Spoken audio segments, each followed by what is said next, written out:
para ajudar a ganhar esta campanha, para ajudar a vencer esta eleição, para ajudar a reconstruir esta cidade, para ajudar a formar este governo, para ajudar a redimir este país, leva para casa este disco, transmite-o a todos, leva aos vizinhos, leva aos amigos, leva aos indiferentes, leva aos desconhecidos, esta voz de quem procura cumprir o seu dever. Aqui está, meu amigo, o nosso trabalho que espera pelo seu para a grande obra comum que temos de realizar em nossa terra.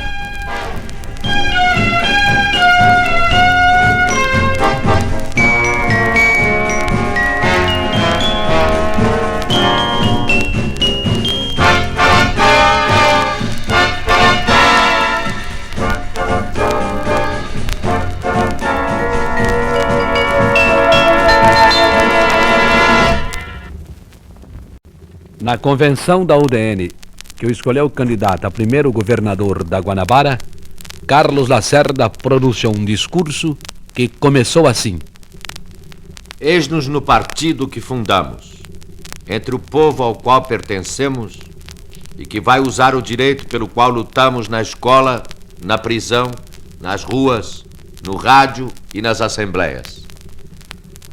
Sem falar na imprensa.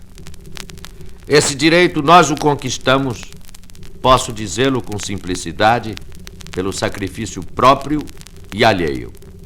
Não o devemos aos soberbos nem aos egoístas, mas ao contrário, somente aos humildes e aos generosos. Que cidade nos vão entregar? Que situação nos espera? Que perspectivas se oferecem? A longa ocupação por governos que aqui montaram as suas máquinas de desperdício e corrupção, reduziu o Rio de Janeiro a uma terra devastada. Precisamente no antigo Distrito Federal, o centralismo que destruiu a Federação Brasileira enlouqueceu sua cabecinha fracalhona. A reconstrução do Rio impõe por si só investimentos de tamanho vulto que não poderíamos enfrentá-lo somente com recursos ordinários do orçamento público.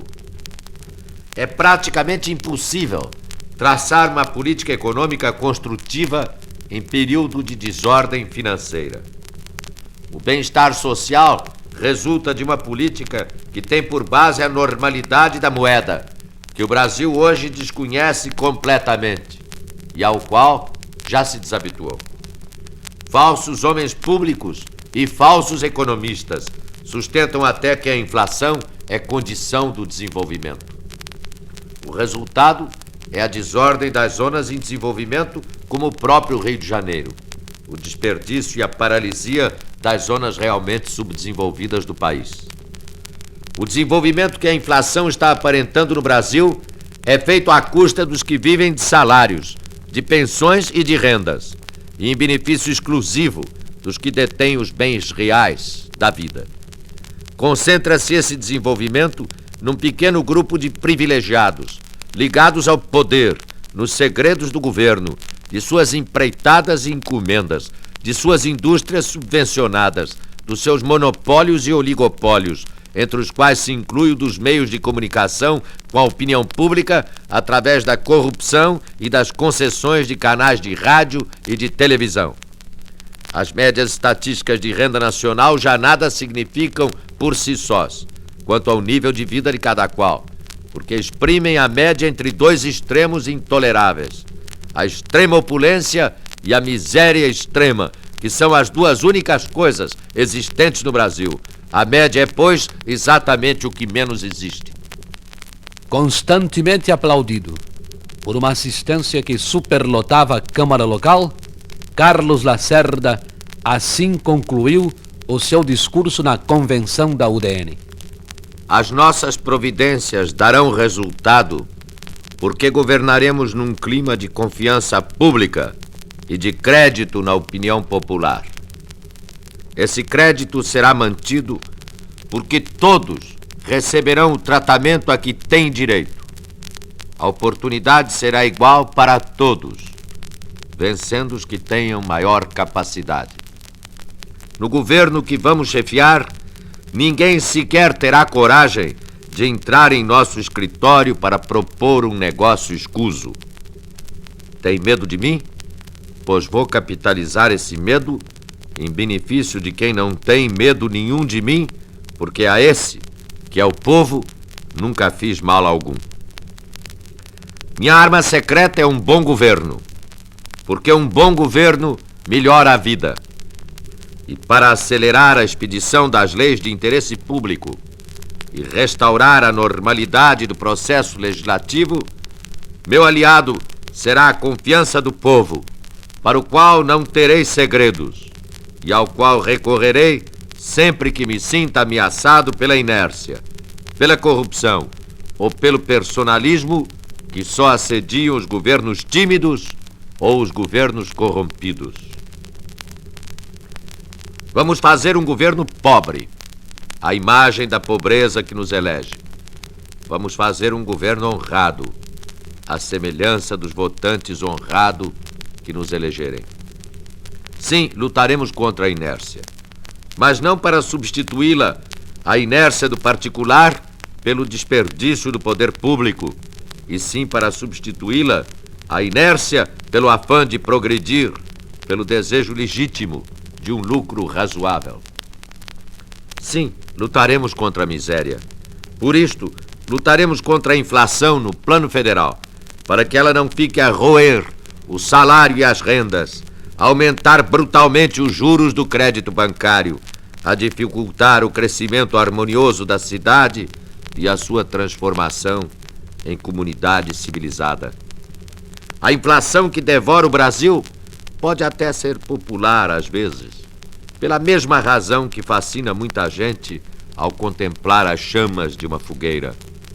Brasília, na sua arquitetura fotogênica, é como um incêndio.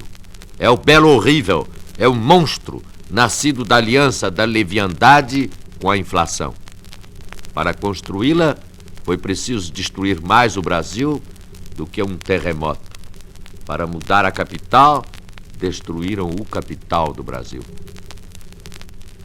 Procurei traçar neste discurso o retrato da situação em que encontraremos a Guanabara antes mesmo de assumirmos o poder pelo voto do povo. Procurei ainda dizer que medidas básicas tomaremos para atuar sobre a infraestrutura econômica da cidade-estado, de modo a iniciar a reconstrução da cidade e a formação do novo estado. Neste mesmo recinto, a que cheguei como vereador em 1946, pela primeira vez eleito pelo voto popular, renunciei a ser vereador em sinal de protesto contra a cassação dos pobres restos da autonomia do povo carioca. No entanto, nem então, nem hoje, nem nunca, nós ficamos a chorar sobre as ruínas da antiga capital, nem invejamos as duvidosas graças da nova, dessa Brasília, feita na desonestidade dos meios e na desonestidade dos fins, roubada de nascença e roubada ao nascer, mórbida cidade de exílio e desterro, onde só existe pioneirismo no sacrifício dos candangos e na voracidade dos especuladores. Cidade feita com dinheiro que falta às favelas e às escolas do Rio, às famílias do Norte e do Nordeste, às indústrias e à criação do Sul e ao verdadeiro desenvolvimento do Oeste, que não depende de arranha-céus e sim de lavradores. Não somos uma capital decaída, somos uma cidade libertada. Fomos, é certo, abandonados. Os que daqui saíram com saudade, e são quase todos, no entanto sabem que o Rio é uma cidade insubstituível, uma cidade adorável, uma cidade em que todos os brasileiros, ontem, hoje, sempre, estarão como em sua casa.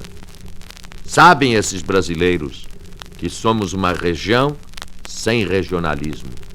Pensamos os nossos problemas em termos mundiais, além de continentais, e continentais, além de nacionais.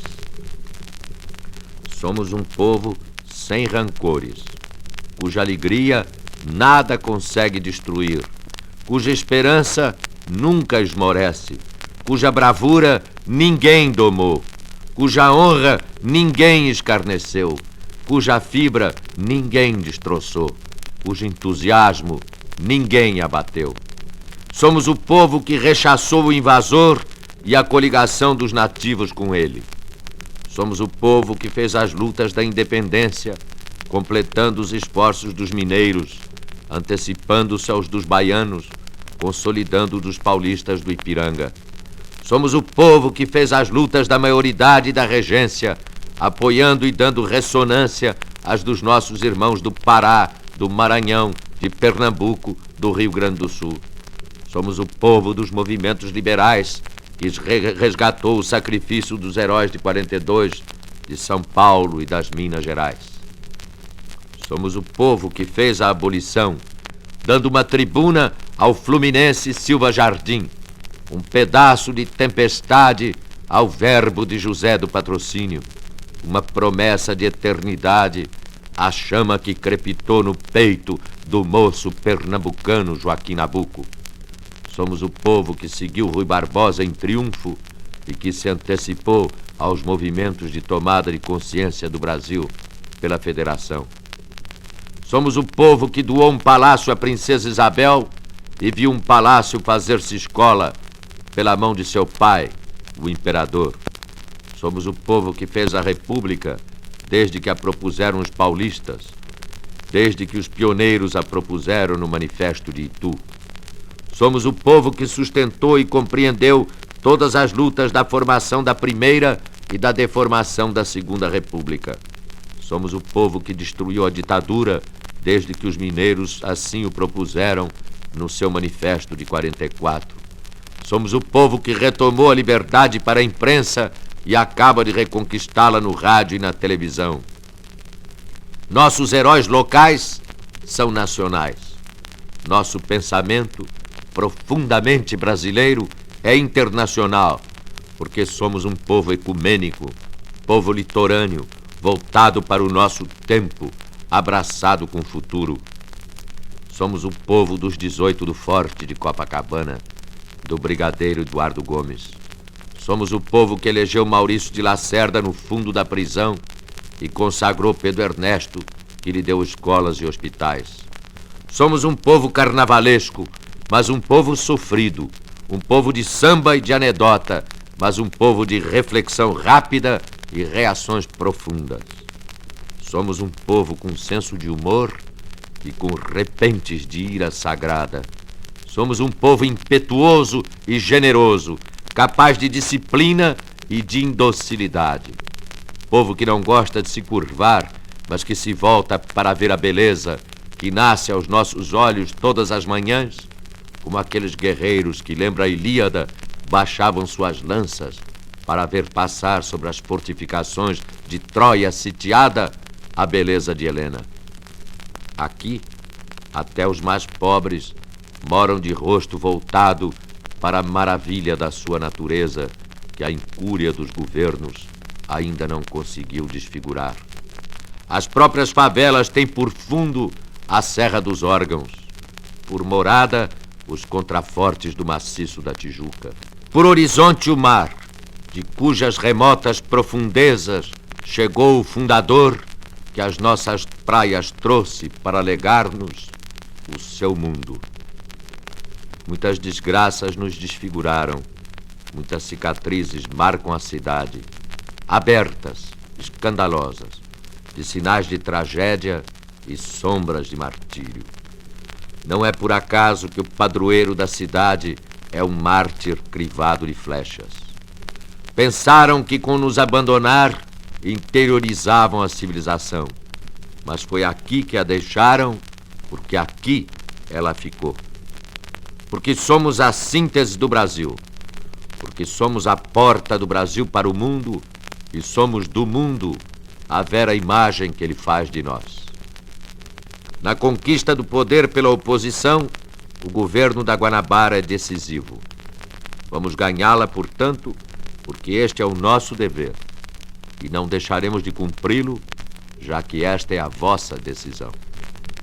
Ajudai-me e eu vos entregarei uma cidade restituída à alegria e à graça de seus dias de antigamente, agora dotada de um novo elemento: a confiança na capacidade do povo, a certeza das vantagens da liberdade, da conveniência do governo honrado, do governo que estimula o trabalho em vez de monopolizá-lo e destruí-lo, do governo que traz à cidade as duas grandes novidades deste século, duas forças eternas que no século passado o ceticismo pretendeu e na primeira metade do nosso século o fanatismo procurou suprimir no governo dos homens: o espírito do cristianismo e o espírito da liberdade. Quero dizer, o amor ao próximo e o respeito de cada um pela dignidade da sua condição. Olavo Braz Martins dos Guimarães Bilac, poeta e cronista, nasceu no Rio em 1865 e aqui morreu em 1918. Eis a evocação do meio-dia de verão no Rio, por Olavo Bilac, na voz de Carlos Lacerda. Era meio-dia. Um meio-dia ardente e ofuscante, como somente os sabem ter estes nossos verões abrasados. O bonde, passando a curva do Russell, beirou a mole esboroada do Mercado da Glória e ia correr ao longo do Cais da Lapa, quando teve não sei que desarranjo no maquinismo elétrico e ficou parado junto ao monumento do descobridor. À direita, o espetáculo era radiante. Sobre a face lisa do mar, como sobre uma chapa de aço azulado, o sol quebrava num dardejar de diamantes os seus venábulos de fogo. A essa hora de vivo calor, a atmosfera estava tão limpa, tão seca, que a baía dava a ilusão de se ter alargado e aprofundado, tão longe ia o olhar da gente. Não havia no céu um fiapo de nuvem. No ar parado, esplêndido, não passava o mais leve frêmito. Não havia um só rebrilhar de espuma no chamalote das águas. A paisagem dormia estatelada, como extenuada pelo rigor da canícula. Moleque carioca, nascido em 1839 no Morro do Livramento, Machado de Assis, que viveu até 1908, foi o maior escritor do Brasil. Aqui está, na voz de Carlos Lacerda, a breve e mordaz antecipação da mudança da capital por Machado de Assis em 1896. Não levarão daqui a nossa vasta Bahia, as nossas grandezas naturais e industriais, a nossa Rua do Ouvidor, com seu autômato jogador de damas, nem as próprias damas. Cá ficará o Gigante de Pedra, a bela Tijuca descrita por Alencar em uma carta célebre, a Lagoa de Rodrigo de Freitas, a Enseada de Botafogo, se até lá não estiver aterrada, mas é possível que não. Salvo se alguma companhia quiser introduzir com melhoramentos os Jogos Olímpicos, agora ressuscitados pela jovem Atenas. Também não nos levarão as companhias líricas, os nossos trágicos italianos, sucessores daquele pobre Rossi que acaba de morrer, e apenas dividiremos com São Paulo, segundo o costume de alguns anos. Quem sabe até se um dia, tudo pode acontecer. Um dia, quem sabe, lançaremos uma ponte política por entre a cidade e Niterói. Uma ponte política, entenda-se, nada impedindo que se faça também uma ponte de ferro. A ponte política ligará os dois estados, pois somos todos fluminenses, e esta cidade passará de capital de si mesma a capital de um grande estado único, a que se dará o nome de Guanabara. Orestes Barbosa, repórter, seresteiro e cronista da cidade, onde nasceu em 1893, evoca a Fazenda do Macaco, na voz de Carlos Lacerda. A princesa Januária, irmã de D. Pedro II, possuía várias fazendas, entre as quais a do Macaco, hoje transformada nos bairros de Andaraí, Aldeia Campista e Vila Isabel. A história desses bairros, fundados pelo Barão de Drummond, eu ouvi quando menino de uma velha carioca e guardei na memória onde faço agora esta escavação. Era um dia a princesa Januária, dona da fazenda do Macaco, como aí em cima escrevi. Assediada com habilidade pelo Barão de Drummond, Dona Januária vendeu-lhe a fazenda por 600 contos de réis. O barão, porém, comprou fiado, pretendendo efetuar o pagamento com o produto do que a fazenda retalhada viesse a dar. O Barão de Drummond era um homem de visão larga, dinâmico. Haja visto o jogo do bicho, invento que o imortalizou. E o Barão de Drummond iniciando o seu negócio quando a princesa Januária morreu. Abriram o testamento. Havia uma cláusula assim: perdoo todos os meus devedores. O barão, que era um deles, não havia pago nenhuma prestação daqueles 600 contos de réis. Ganhava, portanto, a fazenda que devia ser, mais tarde, aqueles magníficos bairros da capital: Aldeia Campista, Andaraí, Vila Isabel. Radiante, o barão dividiu a fazenda em 3 pedaços e vendeu 2, Aldeia Campista e Andaraí. Ficou com Vila Isabel. Cedeu ruas ao governo, valorizando assim o que era seu. A Aldeia Campista foi vendida a um português de nome Pereira Nunes, português que se dizia fluminense, natural de Campos. Daí o campista da sua aldeia, e esta talvez uma saudade incontida do dito Pereira Nunes pelo desprezado Portugal. No pedaço de terra comprado ao barão, Pereira Nunes abriu várias ruas, batizando-as com os nomes das matronas da família: Dona Maria, Ambrosina ou, com certo requinte, artistas, Alegre. O Barão de Drummond, em cuja memória pesa a criação do jogo do bicho, foi um progressista a quem Vila Isabel deve a sua primeira companhia de bondes e o jardim zoológico, que afinal é o único da capital do país. Foi nesse jardim exatamente que o referido titular do Império fundou aquele jogo nefasto, com um quadro de madeira onde embutia à noite um cartão com a gravura de cada um dos 30 bichos, reduzido aos 25 atuais. Nos bichos do barão figuravam o rato, a girafa, o tucano, a zebra e o javali. Mais tarde, a linha dos bondes de Vila Isabel foi estendida até a estação do Engenho Novo, criando-se ainda as linhas de Aldeia Campista, Portão Vermelho e Andaraí. O povo à noite distinguia esses bondes de burro pela cor da lanterna. Vila Isabel era verde, Aldeia Campista, verde e amarelo. A linha Vila Isabel Engenho Novo, verde e encarnado. A lanterna desses bondes apelidou um gramático, Dr. Massimino Maciel. Médico e advogado, o professor Massimino usava os 2 anéis simbólicos num dedo só. O povo do lugar não perdoou. A cidade dos meus brinquedos. Ainda conheci com esses aspectos o meu torrão.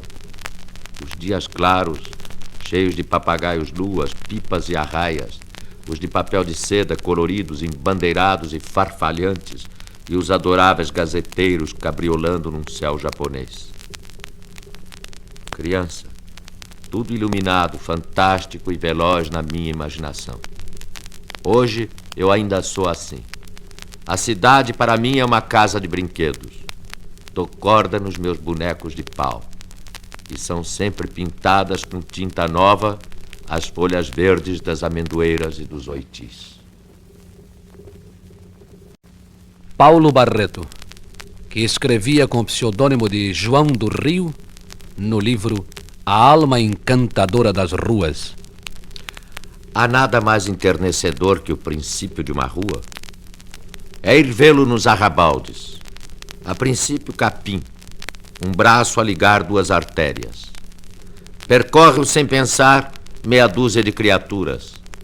Um dia cercam à beira um lote de terreno. Surge em seguida alicerces de uma casa, depois de outra e mais outra. Um combustor tremeluz indicando que ela já se não deita com as primeiras sombras. 3 ou 4 habitantes proclamam a sua salubridade ou o seu sossego. Os vendedores ambulantes entram por ali como por terreno novo a conquistar. Aparece a primeira reclamação nos jornais contra a lama ou o capim. É o batismo. As notas policiais contam que os gatunos deram num dos quintais.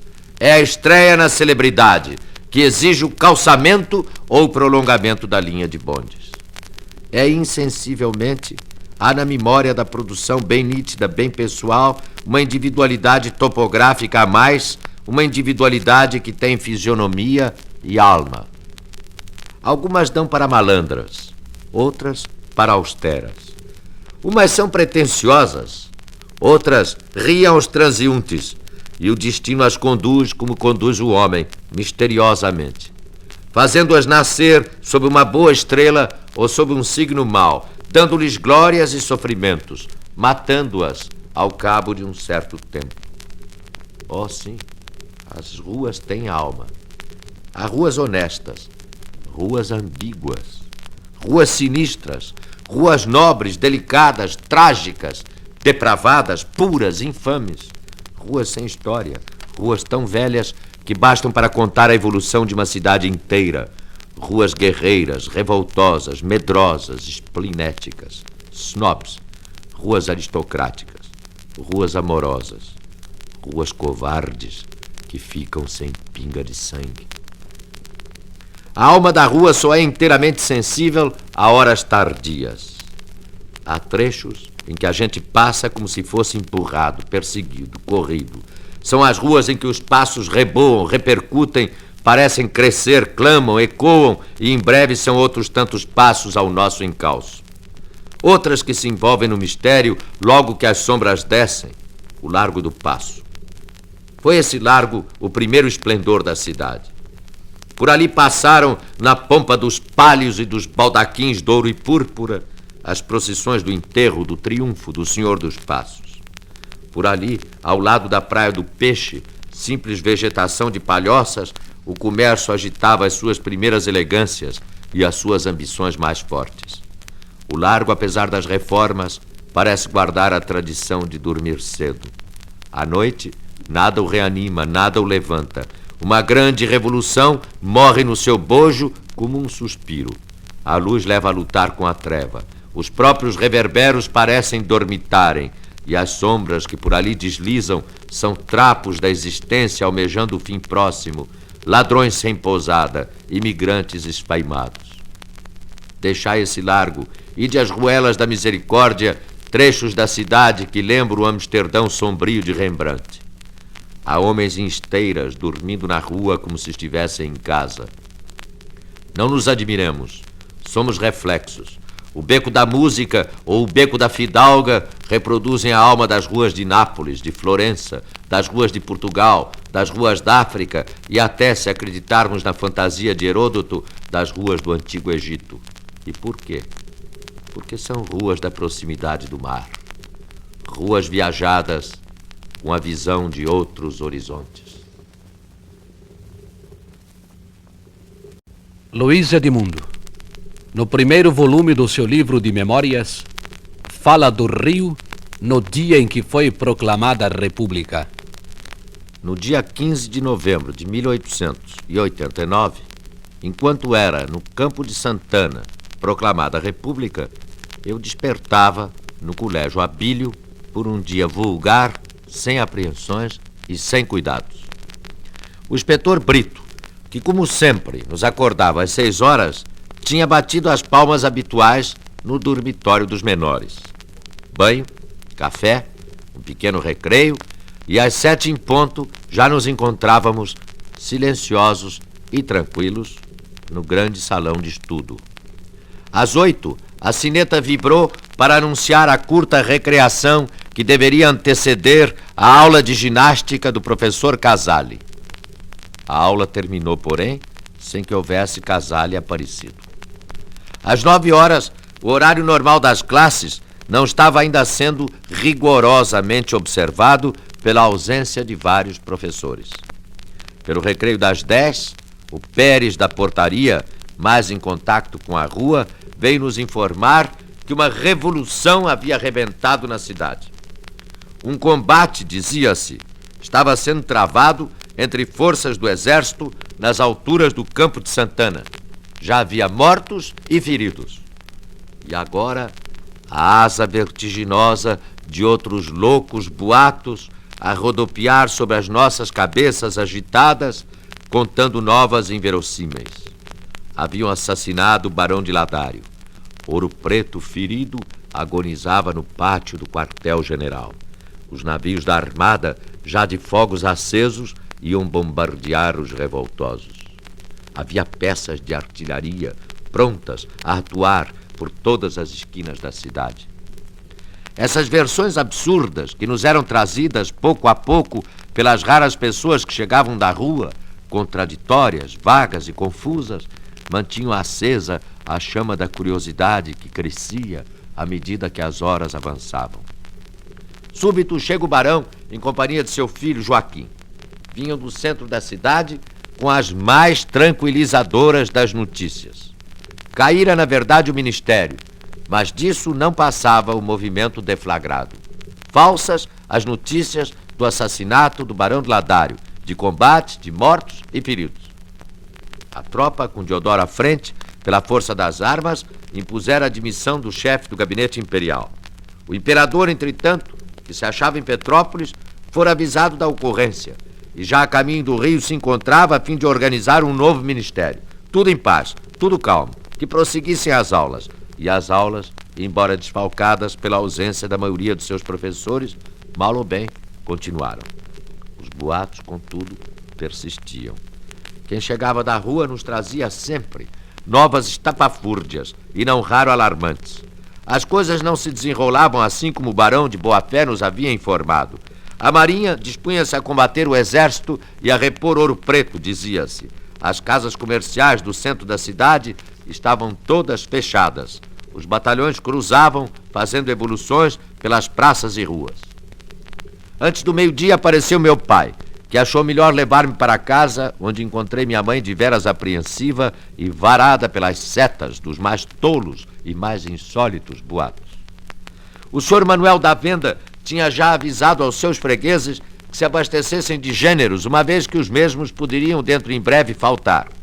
O senhor Bastos, padeiro, por sua vez, sobre o desenrolar dos acontecimentos, afirmara que, na verdade, o Barão de Ladário levara um tiro na barriga quando em seu cupê atravessava a Rua Larga e morrera.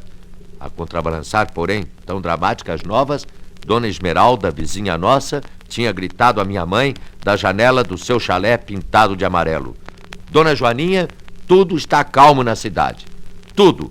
Cazuza acaba de chegar, vindo de lá. Não creia no que dizem por aí. Tudo mentira. A tropa é que festeja a queda do ministério que caiu passeando pela Rua do Ouvidor. Só por ocasião da saída dos jornais da tarde foi que se soube que a República estava realmente proclamada.